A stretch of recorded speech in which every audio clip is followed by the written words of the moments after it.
ఈరోజు నిన్నొచ్చి next election గురించి మాట్లాడినావు కదా. 2 ఎలక్షన్ల తర్వాత రేవూరు ప్రకాష్ రెడ్డిని గెలిపియాలి అని చెప్పినాం. రేవూరు ప్రకాష్ రెడ్డి అంటే పరకాలకి తెలియదు, పరకాలంటే రేవూరు ప్రకాష్ రెడ్డికి తెలియదు ఎలక్షన్ల ముందట. అవునా కాదా? ఎవరొచ్చిండు? కొండా మురళి వచ్చి తిరిగితే రేవూరు ప్రకాష్ రెడ్డి గెలిచిండు.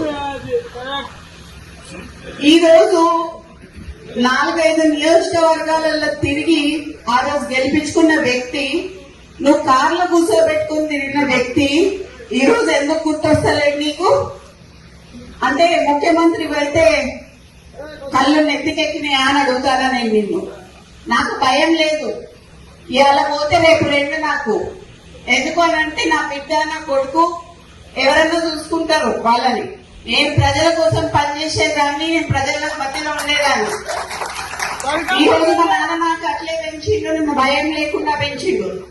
నేనెవరికి భయపడను, సావుకి భయపడను. కానీ ఈ రోజు చాలా ఈ 2 ఏళ్ల వారికి ఎందుకయ్యా ఇలా రాజీనామా చేయమని చెప్పు. ఇలా రాజీనామా చేసి ఎలక్షన్లకు రా. నా ఇల్లు ఇక్కడ మంచినీళ్ళు ఉన్నది, 3 అంతస్తుల బిల్డింగ్ నీకు ఇస్తా. వచ్చి అక్కడనే ఉండి రేవూరు ప్రకాష్ రెడ్డికి నువ్వు వచ్చి క్యాన్వసింగ్ చేయి. రేవూరు ప్రకాష్ రెడ్డి గెలుస్తాడా లేకపోతే కొన్న కుటుంబంలో ఎవరి నుంచి గెలుస్తాడు? ఈ రోజు మంత్రులకి ఇప్పుడు మా దగ్గరికే చాలా మంది బీసీ ఎమ్మెల్యేలు వచ్చినారు, మీరు అపాయింట్మెంట్ ఇవ్వట్లేదు అని చెప్పి. కొత్త ఎమ్మెల్యేలకి రిప్రజెంటేషన్స్ ఎక్కడ ఇవ్వాలో కూడా తెలియట్లేదు. మంత్రులు ఏమైనా సంతకాలు అవుతున్నాయి అంటే అవి అవ్వట్లేదు. మీరేం చేస్తున్నారు? సరే, ఇప్పుడు వేం నరేందర్ రెడ్డికి సలహాదారుడిగా మీరు ఇచ్చారు కదా. నేను అడగదలుచుకున్నది ఒకటే ఏంటంటే, మరి 3 ఏళ్లలో వేం నరేందర్ రెడ్డి ఏం సలహా ఇచ్చిండు నీకు? నువ్వు ఏం సలహా పాటించి ఏం చేసినావు ప్రజలకు చెప్పాలి. నువ్వు ఆయన ఇచ్చిన సలహా ఏంటిది? నీ తమ్ముడు ఒక షెల్ కంపెనీ పెడితే 200 కోట్ల ఆస్తి ఉన్న ల్యాండ్, గవర్నమెంట్ ల్యాండ్ నువ్వు దారదత్తం చేసావు నీ తమ్ముడికి. ఇట్లా నీ తమ్ముళ్ళు నువ్వు రాష్ట్రం మీద పడి తింటాం తప్పితే ఇంకేం చేయలేదు.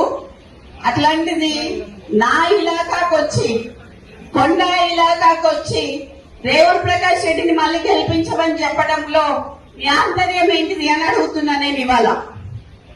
ఎందుకు మాతో పెట్టుకుంటున్నావు? ఎందుకు మమ్మల్ని ఇట్లా చేస్తున్నావు? మేము కాపతనులమమ్మా, మాకు వ్యవసాయం వచ్చి కానీ ఊడిగం చేయటం రాదు.